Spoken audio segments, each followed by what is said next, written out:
그때에 부처님께서 모든 비구들에게 말씀하셨다. 내 이제 수명지로서 과거 부처님의 사실을 이야기하고자 하노라. 너희들은 듣고 싶지 않은가? 모든 비구들이 대답했다. 지금이야말로 바로 그때입니다.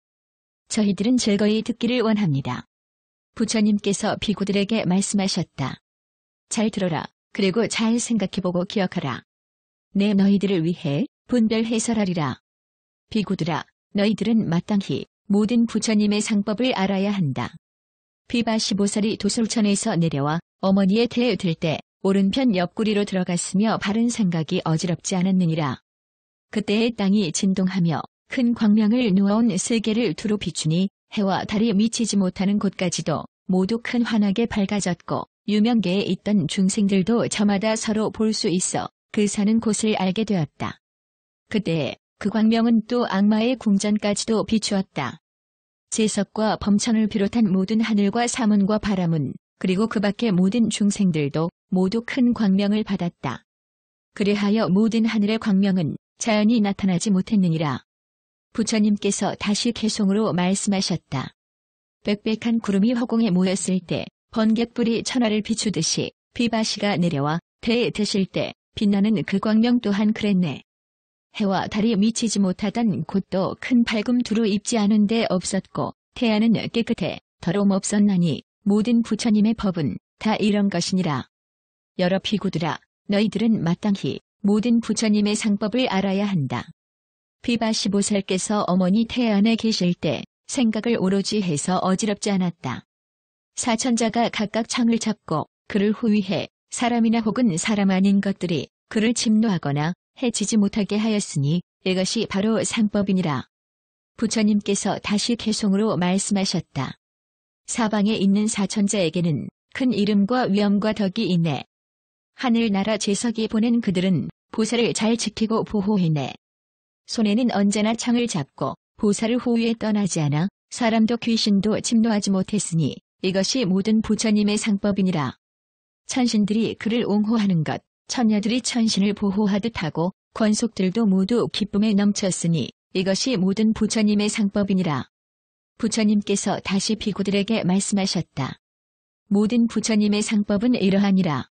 비바 15살께서 도솔천에서 내려와 어머니의 태 안에 들어서도 생각을 오로지 해 어지럽지 않았다. 어머니의 몸은 편안하고 아늑해 아무런 괴로움도 걱정도 없고 죄는 더욱 늘어났다. 어머니는 스스로 자기 태를 관찰하다가 보살의 모든 신체 기관이 온전하고 온몸은 자막음처럼 흠도 태도 없는 것을 보았는데 마치 안목 있는 사람이 유리를 들여다볼 때 안팎이 맑게 트여 아무 장애가 없는 것 같았다. 비구들아, 이것이 모든 부처님의 상법이니라. 이때에 부처님께서 다시 개송으로 말씀하셨다. 맑은 유리 구슬과도 같고 그 밖에는 해와 달 같아라. 보살이 무태에 들어 계셨어도 그 어머니 괴로움도 걱정도 없었네. 죄는 그 때문에 더욱 늘어나고 태를 관찰해보니 황금상 같아라. 어머니는 아기 배어도 안락했으니 이것이 모든 부처님의 상법이니라. 부처님께서 다시 비구들에게 말씀하셨다. 비바 15살께서 도솔천에서 내려와 어머니의 태 안에 들어 계실 때 생각을 오로지 해 어지럽지 않았다. 어머니의 마음은 맑고 깨끗해 아무런 욕심도 일어나지 않았고 또 애욕의 불길의 마음을 태우지도 않았다. 이것이 모든 부처님의 상법이니라. 그때 부처님께서 다시 개송으로 말씀하셨다. 보살은 무태에 들어 계시며 하늘 중에 하늘에 복성취하였네. 그 어머니 마음은 밝고 깨끗해 아무런 욕심도 일어나지 않았네. 모든 음욕을 버리고 떠나 물들지도 않고 가까이 하지도 않았기에 욕심의 불꽃에 타버리지 않았나니 모든 부처님의 어머니는 항상 깨끗하다네. 부처님께서 다시 비구들에게 말씀하셨다. 모든 부처님의 상법은 이러하니라. 비바 15살께서 도솔천에서 내려와 어머니의 태 안에 들어 계실 때 생각을 오로지 해 어지럽지 않았다. 그 어머니는 5가지 계를 받들어 지켜 그 범행이 맑고 깨끗했으며 신심이 돈독하고 남을 사랑하였다. 모든 착함을 성취하고 편안하고 즐거워 두려움이 없었다. 그래서 목숨을 마친 뒤에는 도리천에 태어났으니 이것이 바로 상법이니라. 부처님께서 다시 개송으로 말씀하셨다. 가장 존귀한 이의 몸을 태 지니고 정진하고 또 걔를 지키면 다음 생엔 반드시 하늘 몸을 받으리니 이 인연으로 부처님의 어머니라 부른다네.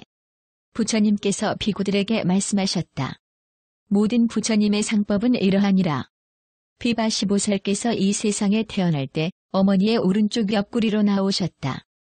그때 땅은 진동하고 광명이 널리 비쳤다. 어두운 곳들이 모두 밝음을 입은 것도 처음 태에 들어갈 때와 같았으니 이것이 바로 상법이니라. 부처님께서 다시 개송으로 말씀하셨다. 태자가 날 때 온 땅은 진동하고 큰 광명 비치지 않는 곳 없었네. 이 세계나 다른 세계나 상하 사방의 시방 세계의 광명을 놓아 깨끗한 안목 베풀고 하늘 세계의 몸 두루 갖추어 기쁨과 즐거움의 깨끗한 소리로 보살 이름 불러 찬양하였네. 부처님께서 비구들에게 말씀하셨다. 모든 부처님의 상법은 이러하니라.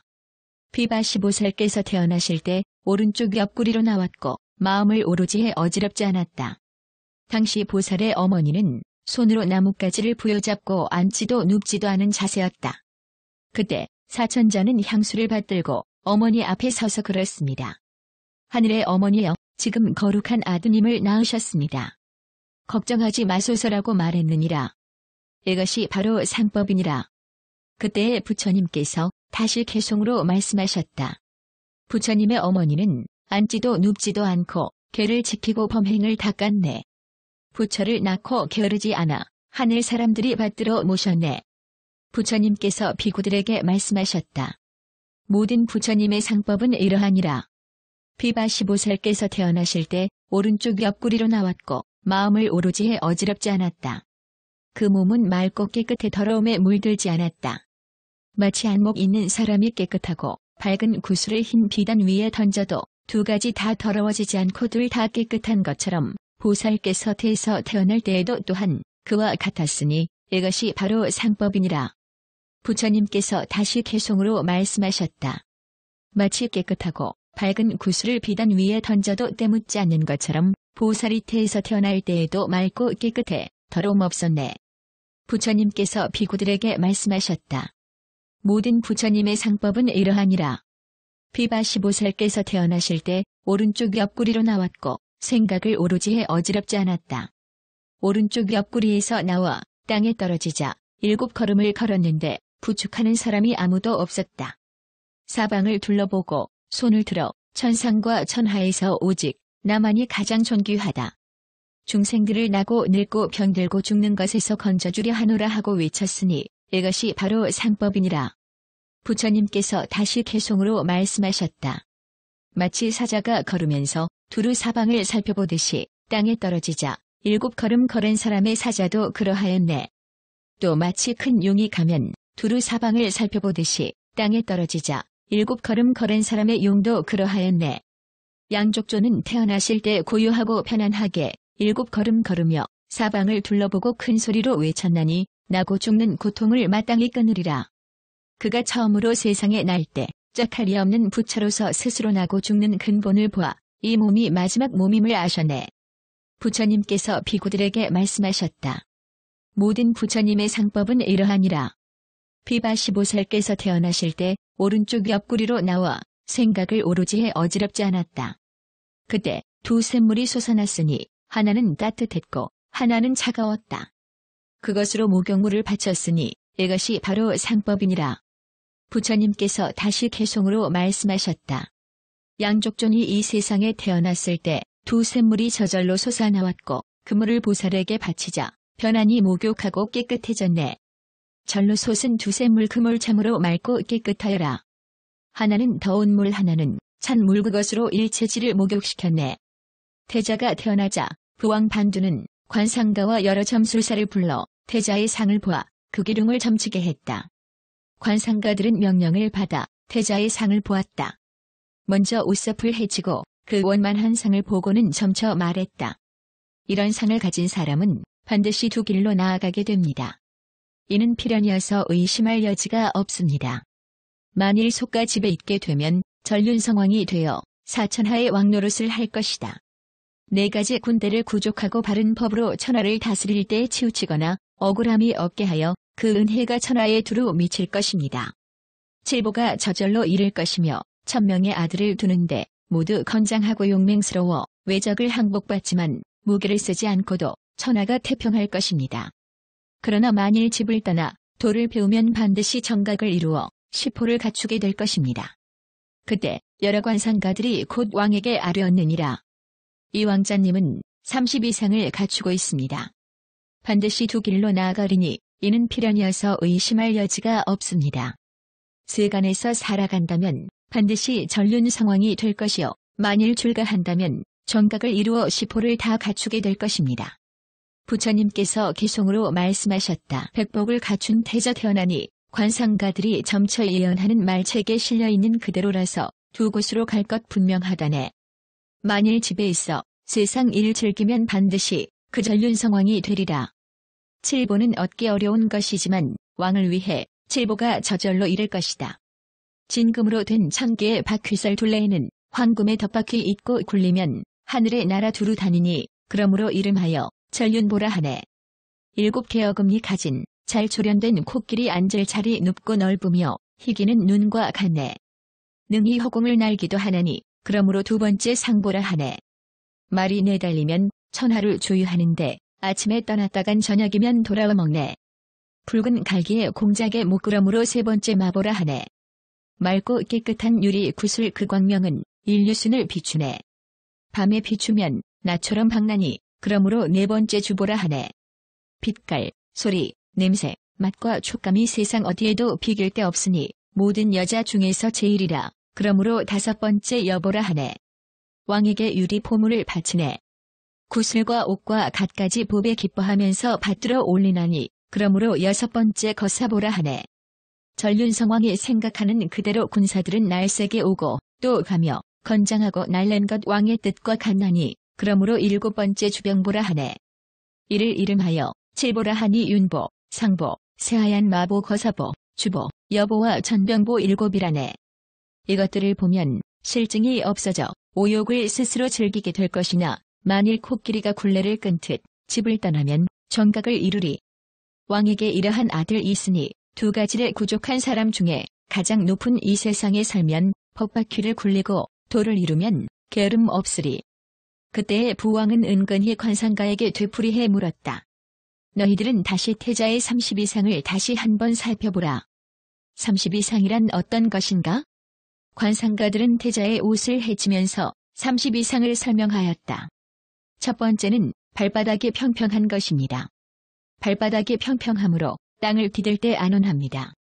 두 번째는 발바닥에 수레바퀴살에 무늬가 있는 것입니다. 그것은 1000개 바퀴살로 되어 광명과 광명이 서로 비치고 있습니다. 세 번째는 손가락과 발가락 사이에 거위왕처럼 생긴 얇은 비단결 같은 막이 있는 것입니다. 네 번째는 손발이 천상의 옷처럼 매우 부드러운 것입니다. 다섯 번째는 손가락과 발가락이 가늘면서도 길어 아무 돛달을 자가 없는 것입니다. 여섯 번째는 발꿈치가 원만해 보기에 싫지 않은 것입니다. 일곱 번째는 장간지가 사슴 다리 같아 아래 위가 쭉 곧은 것입니다. 여덟 번째는 뼈마디가 서로 물려 마치 쇠사슬처럼 이어져 있는 것입니다. 아홉 번째는 남근이 말처럼 오므라들어 감추어져 있는 것입니다. 열 번째는 바로 서서 팔을 들이우면 무릎 아래까지 내려오는 것입니다. 11번째는 낱낱의 털구멍마다 하나씩 털이 나 있고 그것이 오른쪽으로 감겼으며 빛은 감청색 유리와 같은 것입니다. 12번째는 검푸른 털이 오른쪽으로 감아 돌아 위로 쓸려 있는 것입니다. 13번째는 몸이 황금빛인 것입니다. 14번째는 살결이 부드럽고 매끄러워 먼지가 묻지 않는 것입니다. 15번째는 두 어깨가 가지런하고 둥글며 풍만한 것입니다. 16번째는 가슴에 만자의 형상이 있는 것입니다.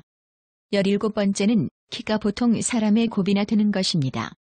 18번째는 일곱 부위가 모두 판판하고 두터우며 둥근 것입니다. 19번째는 몸뚱이의 길이와 너비가 니그로나무와 같은 것입니다. 20번째는 뺨이 사자와 같은 것입니다. 21번째는 가슴이 방정한 것이 사자와 같은 것입니다. 22번째는 이가 40개나 되는 것입니다. 23번째는 이가 방정하고 고른 것입니다. 24번째는 이가 조밀하여 틈이 나 있지 않은 것입니다. 25번째는 이가 희고 깨끗하고 고운 것입니다. 26번째는 목구멍이 깨끗하여 갖가지 음식의 맛이 입에 맞지 않는 것이 없는 것입니다. 27번째는 혀가 길고 넓어 좌우로 귀를 핥을 수 있는 것입니다. 28번째는 범음이 맑고 깨끗한 것입니다. 29번째는 눈이 검푸른 것입니다. 30번째는 눈이 우왕과 같고 아래 위로 한꺼번에 깜박여지는 것입니다. 31번째는 두 눈썹 사이에 보드랍고 가늘고 광택이 나는 흰 털이 있어 표면 한 길이나 되고 놓으면 오른쪽으로 소라처럼 감겨 진주와 같은 것입니다. 32번째는 정수리에 육개가 있는 것이니 이것이 30 이상입니다. 곧 개송으로 말씀하셨다. 잘 머무를 수 있는 부드러운 발당을 밟아도 자국이 나지 않네. 청개바퀴살 모양 장엄하게 꾸며져 광명과 빛깔을 두루 갖추었네. 그 몸은 이고리나무처럼 길이와 너비가 평등하며 열애와 같으니 일찍이 없나니 말의 성기처럼 남군이 감춰져 있네. 황금 보배로 장엄한 몸은 모든 모양이 서로 비치고 속세를 따라 섞여 놀아도 티끌이나 먼지가 더럽히지 못하네. 하늘 빛깔은 지극히 부드럽고 하늘 일산은 저절로 덮어주네. 범천의 음성의 작은빛 몸년꽃이 연못에서 갓 나온 것 같네. 왕이 관상가에게 물으니 관상가들은 삼가 왕에게 대답했네. 보살의 상을 칭찬하되 온몸은 광명을 갖추고 손과 발의 마디마다 안팎으로 환히 드러나 보이네. 음식의 모든 맛을 제대로 맛보고 몸은 반듯하여 기울어지지 않네. 발바닥엔 수레바퀴 문이 있고 그 목소리는 구슬픈 난새 같아라. 넓적다리 통통하여 두루 갖추었으니 그것은 전생업이 그렇게 만든 것이네. 팔꿈치는 원만한 모양 눈썹과 눈매 단정하고 엄숙하네. 사람 중에 사자로서 존귀하신 분, 그 위대한 힘은 제일이라네. 그 뺨의 모양은 바르고 고르며 모로 누우면 사자와 같네. 고르고 바른 치아 모두 40개 가지런해 틈이 없어라. 들어보지 못한 범천의 음상 멀리나 가까이나 인연 따라 들리네. 몸을 펴 굽히지 않아도 두 손으로 무릎을 만질 수 있네. 손은 가지런하고 또 부드러워 대인의 아름다운 모양 갖추었고 털구멍 하나마다 하나의 털이 나고 손가락 발가락 사이 얇은 막이 있네. 정수리의 육개와 검푸른 눈동자 눈은 아래 위로 깜빡이고 두 어깨는 둥글고 두둑하여 30 이상을 갖추고 있네. 발꿈치는 높낮이 없고 사슴과 같은 종아리 가늘고 고달아. 하늘 중에 하늘께서 이 땅에 오시어 마치 코끼리가 굴레를 벗어나듯 나고 늙고 병들고 죽는 중생의 고통을 벗겨주었네. 자비하신 마음으로 4가지 진리를 설명하시고 법구의 뜻을 열어보여 중생들로 하여금 받들게 하였네. 부처님께서 비구들에게 말씀하셨다. 비바 15살께서 세상에 태어나실 때에 모든 천신은 허공에서 손에 일산과 보배 부채를 들고 추위와 더위, 바람과 비, 티끌과 흙을 막아주었느니라. 부처님께서 다시 개송으로 말씀하셨다. 사람 중에서 일찍이 없었던 2가지 구족하신 높은 이 태어나셨네. 모든 하늘은 공경하는 마음으로 보배 일산과 보배 부채 바치네. 그때 부왕은 네모를 두었는데 한 사람은 젖을 먹이고 한 사람은 목욕시키고 한 사람은 향을 바르고 다른 한 사람은 같이 놀아주었느니라. 기쁨과 즐거움으로 받들어 기르며 게으름을 피우거나 싫어함이 없었느니라. 부처님께서 다시 개송으로 말씀하셨다. 유모들은 자애로운 마음 있기에 아기 태어나자 곧 맡겨 기르라 했네. 한 사람은 젖 먹이고 한 사람은 몇 감기고 한 사람은 향 바르고 다른 한 사람은 놀아주었네. 세상에서 가장 묘한 향을 사람 중에 높은 이께 발라드렸네. 태자가 동자였을 때 온 나라의 남녀들은 아무리 그를 바라보아도 실증이 없었느니라. 부처님께서 다시 개송으로 말씀하셨다. 많은 사람들이 공경하고 사랑하기 마치 갓 부어낸 황금상 바라보듯 남녀들이 다투어 자세히 살피며 보고 보아도 실증이 없었다네. 태자가 동자였을 때 온 나라 남녀들은 돌려가며 안아보고 마치 보배꽃을 들여다보듯 하였느니라. 부처님께서 다시 개송으로 말씀하셨다. 2가지를 구족한 존귀한 이 태어나자 많은 사람들을 공경하고 사랑해 서로 다투어 돌려가며 안아보면서 마치 보배꽃 향기를 맡는 것 같이 했네. 보살께서 세상에 태어났을 때 그 눈을 깜빡이지 않은 것이 마치 도리천의 천신과 같았다. 눈을 깜빡이지 않기 때문에 비밭이라고 이름했느니라. 부처님께서 다시 개송으로 말씀하셨다. 하늘 가운데 하늘이신 분 눈을 깜빡이지 않으심이 마치 도리천의 천신과 같았네. 빛깔을 보고 바르게 관찰하니 그러므로 비밭이라 이름하였네. 보살께서 이 세상에 태어났을 때 그 음성은 맑게 트이고 부드럽고 온화하여 마치 가라빈 갓의 소리와 같았느니라.